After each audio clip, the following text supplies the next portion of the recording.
Neymar's back in the news after being criticised by his compatriot, former Liverpool player Fabio Aurelio. He says the ambitions he has and for the quality and talent he has, the fact that he has never won a Ballon d'Or feels wrong. He has all the conditions to do it, but I don't know what's happened. Maybe some things are more important to him than the game. I don't know. He is still Neymar and capable of doing things that you don't expect, but you see now he's not as fit as he used to be. I always say that I would be very disappointed if I were him. So that's another player, along with Shaka Hislop, that Neymar can add to the no Christmas card list. Shaka. So there we go. On Fabio Aurelio's comments, Neymar said back, morally, I'm fed up with these ex-players who are there and only open their mouths to say bleep. 5 minutes of interview, and all he did was talk about other people's lives. If you want to criticise, criticise. But talking bleep like that is not possible. We're going to let Jules defend his best friend Neymar here. It's not about defending. I think we all agree that if you look at the 14-15 season with Barcelona, the one that they end up winning the Champions League, Neymar is incredible that season. And back then, it looks like, yes, he was the next one to come after Messi and Cristiano and all of that. And we all thought that he could become that player. He could become the best in the world without even a debate.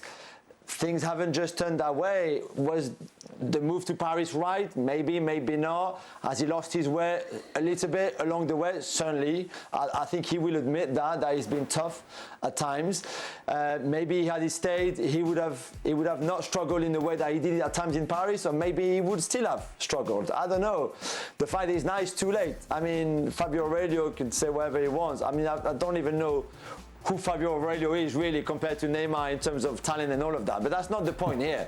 The point is that, yeah, of course, we all expected more and better from Neymar, and he hadn't got to that level. And now it's too late. Obviously Brazil are favourites to win the World Cup. The World coming up in November and December. Pablo, how important is it for Brazil to win that World Cup for Neymar's legacy? I don't care about Brazil. I'm just thinking about Argentina, okay? I'm just waiting for Messi to win it. Answer. I think, listen now, seriously, I mean, for these kind of players, Neymar, I mean, I played many times against prime Neymar, and he was absolutely, you know, a nightmare to play against him.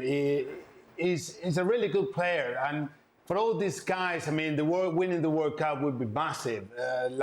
You know, for Messi, Cristiano, you know, we're all waiting for all of us that we love football. We want to see them really enjoying the World Cup and shining and all that. You know, obviously, I don't want Brazil to win it, but obviously, it's a big chance for players like Neymar and all of them to, you know, to enjoy the World Cup, to have a good performance, enjoy it and win it, of course.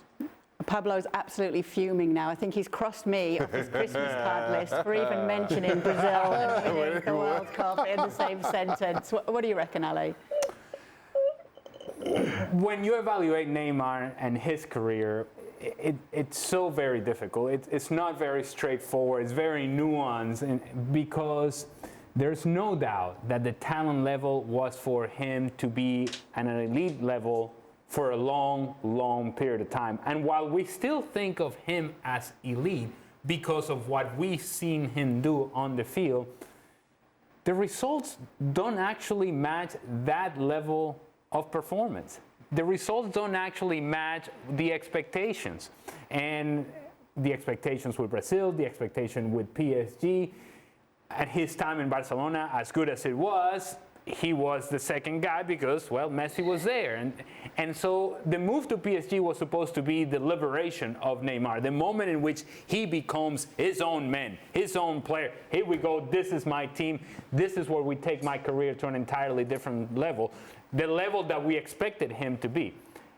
And he didn't get there.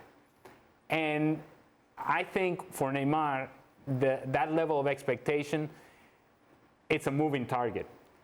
And while we think that he could and should be better, maybe he's just comfortable where he is. Maybe this is as good as it's going to get. We think he can be better. Maybe in quiet moments, does he have the fire and the drive to get to that point? And I think that's what Fabio Aurelio is getting to, is that we would all give everything we have to have the talent that Neymar has. Because you would think, if I match that talent with my work rate, man, I'm unstoppable. But I never had that talent. You never had that talent, Shaq, right? And so for us lesser players, when we see a talented player like Neymar, elite level sort of talent, that he's not matching the expectations, that he's not really maximizing what he can be, it is frustrating. Because you wish you had that position. You wish you were in his body and say, all right, just give me that one body. Just give it to me for a year, and I'll make it work. I'll sort out the rest of my career after that. Give me that sort of talent, and I'll do the rest. I think at times Neymar has taken his talent for granted. Are you jealous that somebody else has been criticising him, Shaq? No, I'm happy to have somebody else on the bandwagon. Listen, the thing for me is, I always feel that Neymar's energies have been misdirected, if I can put it that way.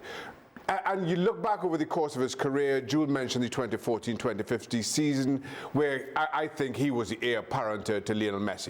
And even if you want to go a little bit further back than that, injured in 2014 World Cup, which had to impact him. And then Brazil go crashing out in 2018. The move to PSG never felt like a good footballing decision. But it was packaged as needing to get out from the shadow of Lionel Messi to win the Ballon d'Or. Again, and that is just misdirected, in my opinion, when we're talking about the game. When we talk about the game, you're talking about lifting the biggest of silverware available to you, not individual trophies, individual accolades. And so it didn't feel right, and the way it's worked out, it wasn't right. And now you come into criticism, and rather than try to address that criticism on the field, you are taking pot shots at everybody who dares to criticize you. And while, to Jules' point, Fabio Aurelio doesn't have Neymar's talent, the two most criticized players in today's football are Lionel Messi and Cristiano Ronaldo. Yet every single other person on the planet is below them talent-wise. That's a part, when you are that quality of player, that's a part of the job. Just enduring that criticism and proving it otherwise, or disproving it on the park. Yet he wants to disprove it any other way but on the park. And so, which is why I have no sympathy at all with Neymar, because his energies continue to be directed entirely in the wrong place. And until he accepts that this is who he is, and this comes as part and parcel of being an elite player in today's game, I don't think he ever gets it back on track. I don't think he ever gets back to being that player that we all thought he could be in 2015. Thank you very much for watching ESPN FC on YouTube. For more highlights, analysis and exclusive content, be sure to subscribe.